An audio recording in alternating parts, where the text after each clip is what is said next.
Hi guys, and welcome to another episode of Kabir Considers. In this video, we're going to react to the top 10 things everyone hated in 2024. It's been a very up and down year. I think, to be honest, every year has its up and downs, but this year's just, it's felt a bit weird, hasn't it? It's gone very quickly. I know that, again, everybody says this about every other year, but doesn't it feel like time is speeding up? Like, as we get older, time definitely feels like it's accelerating. One thing I wish I didn't see was Jake Paul taking on Mike Tyson. Like, Mike Tyson just did not need to fight Jake Paul. You know, he's already got loads of money. I know he got a lot for the fight, but he's a 60-year-old man, and he looked it in the ring, and it just, everyone was hoping, even me, that he was going to roll back the years and land a big knockout, but it was just, it stunk. It stunk. So I'm eager to see what else makes it onto this list. I know someone's out there, and if you give me 6 to 10 weeks to investigate, I'll figure out who. Welcome to Watch Mojo, and today we're counting down our picks for the most widely disliked pieces of mass culture in 2024. Jack, there are so many online who are now doing spoofs of Raygun. What's Raygun? Number 10, Katy Perry's comeback. Ah, yeah. While it may be a hard pill to swallow, but some musical artists may forever be stuck in the past. Katy Perry absolutely dominated the early 2010s with a ton of mega hits and a headlining act at the Super Bowl. But things sort of fell off around the Witness era, and Perry never really recovered. Enter 143, which was posed to be her big, high-energy comeback album.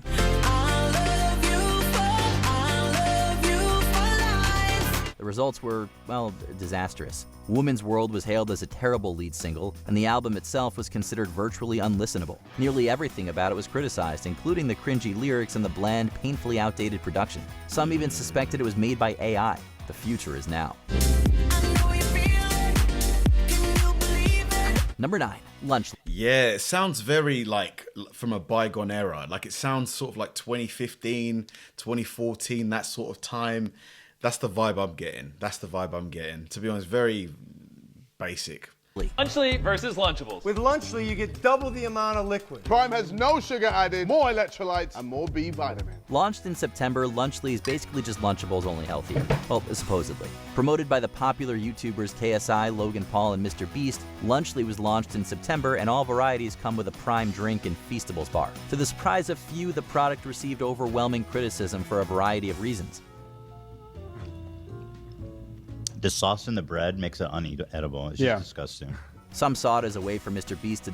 What's the purpose of it? Like, is it like a lunch, something that you can give your kid for lunch instead of making them a sandwich or whatever?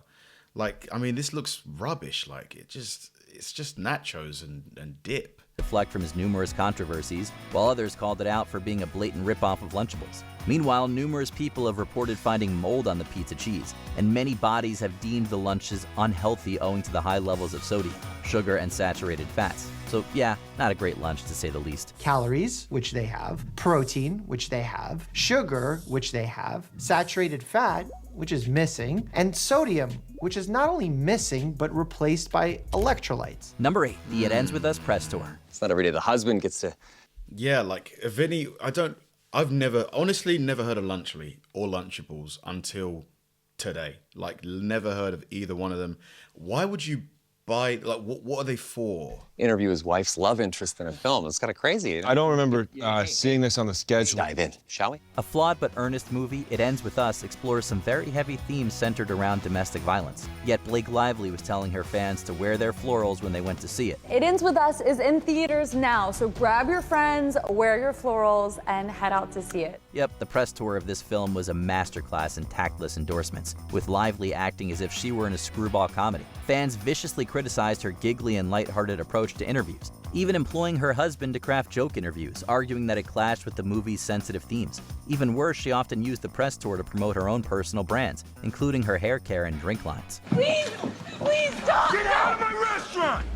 Stop! Let's get out of here. Get out of my restaurant! Stop, please. Let's go. Get out! Stop it now! Number 7, The Rabbit. Yeah, definitely a bit weird to advertise a movie about DV, like, you know, being all happy and stuff. You'd think you'd be like really somber and stuff to try and relate to victims of it. I mean, for someone who's probably like paid millions of dollars to her publicist, you would think that they'd have got some better advice. Rabbit R1. This is the Rabbit R1, a tiny handheld device powered by AI that wants to accomplish some of the things you can already do on your phone, but faster and more efficiently. Well, it was only a matter of time before we got a ChatGPT specific device. This little thing started out the new year, releasing on January 9th, 2024. Made by startup Rabbit Inc., the Rabbit R1 is a personal assistant device powered exclusively by ChatGPT.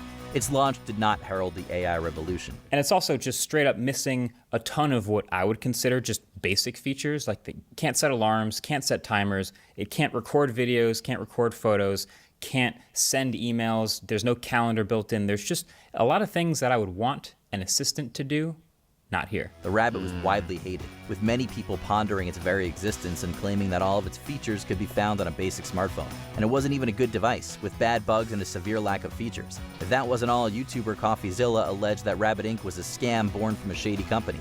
And it's big, like it's really big. Like you can't fit it in your phone, so you have to put it in your bag or something. What if you don't have a bag where you're going? Like, this should be small enough that you can wear it as a watch or something like that, or like an earpiece that you can speak into. Like, this is just way too big. Like, you know, they spent a lot of money designing this thing as well. It's just terrible. It's terrible. And massive security issues were raised in regards to stored user data. But what if I told you that wasn't the biggest scam? That this company is built on something much worse? And now that I've been so cheery and positive, let's go down the rabbit hole and see what's under the hood. Number 6, Suicide Squad killed the Justice League. I gave you orders. Kill the Flash, or I'll kill you myself.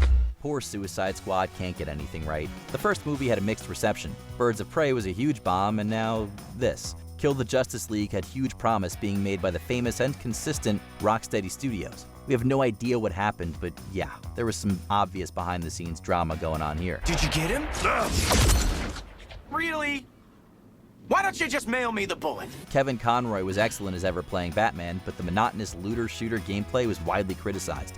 And the live service nonsense continuously got in the way of any semblance of fun. Not surprisingly, the game joined Birds of Prey in the bomb bin, losing Warner Brothers up to $200 million. Ooh, $200 million. Man, these games are expensive to create. I had no $200 million. That's like a big budget movie. See what a real hero can do. I'll show you. Number 5, the first presidential debate. That's the biggest ride. He's a 6 handicap of all. I was an 8 handicap. Yeah. 8. Never. But I had, you know how many? I've seen you swing. I know you swing. Hey, let's not act like children. President Trump, we're going to let's not act like children. No matter your political leanings, the first... Man, Biden, he was like, yeah, age caught up. First presidential debate was a huge disaster, and quite frankly, a bit of a national embarrassment. Held on June 27th, it was not a strong showing for either candidate. Trump was Trump, making outlandish claims and falsehoods, personally attacking his opponent, and often veering off topic. We have the greatest economy in the history of our country, and we have never done so well. Everybody was amazed by it. And Biden was a mess, with even the most left-leaning organizations calling his performance a wreck. He would ramble incoherently, stumble over words, and stare off into the distance like a robot on rest mode. The performance was so bad that it killed Biden's presidential career, and he withdrew from the race less than a month later. And I'm going to continue to move until we get the total ban on the total initiative relative to what we can do with more Border Patrol and more asylum officers. Number 4, Velma Season 2. But that's a I think the less said about, you know, the political debate and all that, the better. mystery. And I don't solve mysteries. Not anymore. Frankly, we don't know how Velma was even renewed for a second season in the first place. It was overwhelmingly hated, with fans and critics alike slamming its humor, cynical... Holy smokes, 1.6 out of 10 on IMDb. This is the lowest score I've ever seen for anything on IMDb. 1.6. Has anybody watched Velma 2? Like, is it that bad? Like, this is just... subversion of the Scooby-Doo formula and the characterization of the title character. It even became one of the lowest rated shows on IMDb and currently stands at just 1.6. Regardless, we got a second season and, well, it was what everyone expected. I give myself 10 minutes before I'm asked to leave. Velma, no one's gonna ask you to leave. As crazy as this sounds, you're popular now. It's a small improvement over season 1, yes, but all the major flaws are still there, and the vitriol against it was just as strong. An adult Scooby-Doo sounds like a great idea. Hopefully we get a good one someday. Velma, is that you? Or have kids wised up and started copying your brilliant mix of brains and bangs? Oh, Mr. S. Number 3, Raygun. Just seems quite cringy, you know, it doesn't have like even that little bit there just wasn't really funny. Or maybe I'm just hating on it because I know that people don't like it. If I watch it and without any sort of knowledge, maybe I'd like it. Breakdancing made its Olympic debut. Please, stay seated. Oh, is this the Olympics Australian? Are a worldwide sensation, an enormous and enormously expensive production that attracts the world's best athletes and proves that even amongst geopolitical strife, we can still come together in the name of friendly competition. And all that goodwill was evaporated by a dancer rolling around like Homer Simpson. Rachel Gunn, or Raygun as she's famously known, broke the world with her bizarre breakdancing. With rolls, fish flops, and even some kangaroo hops, she looked like a toddler trying to impress their parents with their amazing dance moves. The world could only grimace, and Raygun became the social media breakout of the Olympics. Gunn ultimately retired from professional breakdancing following the games, citing the poor reception to her routine. Retired, she was never really a professional, let's be honest. Person is a teacher. They're shaping the minds of the next generation of leaders. Look, I don't know how many leaders are going to be studying dance theory, to be fair in her defence, but this is not a serious person. Number 2, Matt. What was Australia thinking sending her to represent them in the breakdancing category? Like, what were they thinking? Like, she's not, like, go on YouTube and watch it. I challenge you to try and watch her breakdancing set without cringing. I challenge you. If you can, let me know. I'll send you something. Adam Webb. What?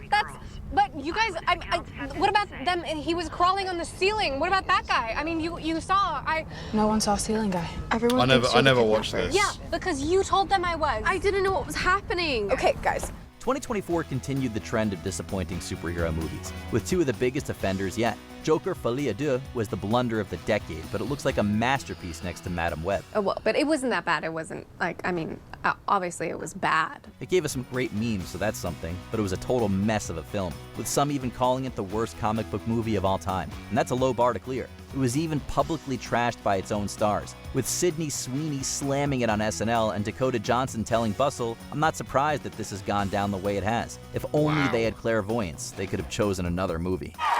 You might have seen me in Anyone But You or Euphoria. You definitely did not see me in Madame Web. Before we continue, who asked for a Madame Web movie? I watched the animated series, the original Spider-Man, and Madame Web was just a minor character who would like appear to Spider-Man once in a while to like give him advice. Like, she's a minor character. Who asked for and Hollywood threw $100 million at it. It's just like, who's making these decisions, you know? Be sure to subscribe to our channel and ring the bell to get notified about our latest videos. You have the option to be notified for occasional videos or all of them. If you're on your phone, make sure you go into your settings and switch on notifications. Number 1, Jake Paul versus Mike Tyson. Oh God, I knew it. Jake Paul, 12 of 53, 23%. Tyson coming out aggressively. 5 words. What the heck was this? The fight received a huge amount of criticism even before it began. It was an obvious cash grab, and Paul received a dose of public blame for fighting a 58-year-old with health problems. But even those who were looking forward to it found it a huge disappointment. While the other fights on the card were great, the headline act fell harder than a boxer put to sleep. Mike Tyson taking punishment here in round 3 from Paul. Taking bad punishment. The production was an amateurish mess filled with technical difficulties and constant buffering. And the less said about that fight, the better. It was nothing but a leisurely stroll around the ring, and Tyson looked completely gassed. It was boring. It was sad. It was not good. And many of my 50-something friends blew up my phone wondering if the old guy could do it for the rest of us. Unfortunately, he just looks stiff, you know, like he's 58, like it's normal, but why? I mean, the money. Reality had other ideas and... What else did you hate in 2024? Let us know in the comments below. I think she deliberately did it to be a gimmick. Did you enjoy this? Yeah, 2024, a lot of cool things have happened. the Olympics, SpaceX making huge progress with its Starship. I'm trying to think of other cool things, There's bound to be more, but yeah, there's definitely been quite a lot of forgettable moments, man. Like Mike stumbling around the ring. It's just like, Mike, man, you just don't do that to your legacy. Like, we all remember you as being this absolute KO machine, the smallest man in the heavyweight division, yet the most avoided, the most deadly, the youngest heavyweight champion ever. We didn't need to see you at 60 just stumbling around the ring, stiff as a board. Like, why, Mike? Thanks for watching, guys, and I'll see you in the next.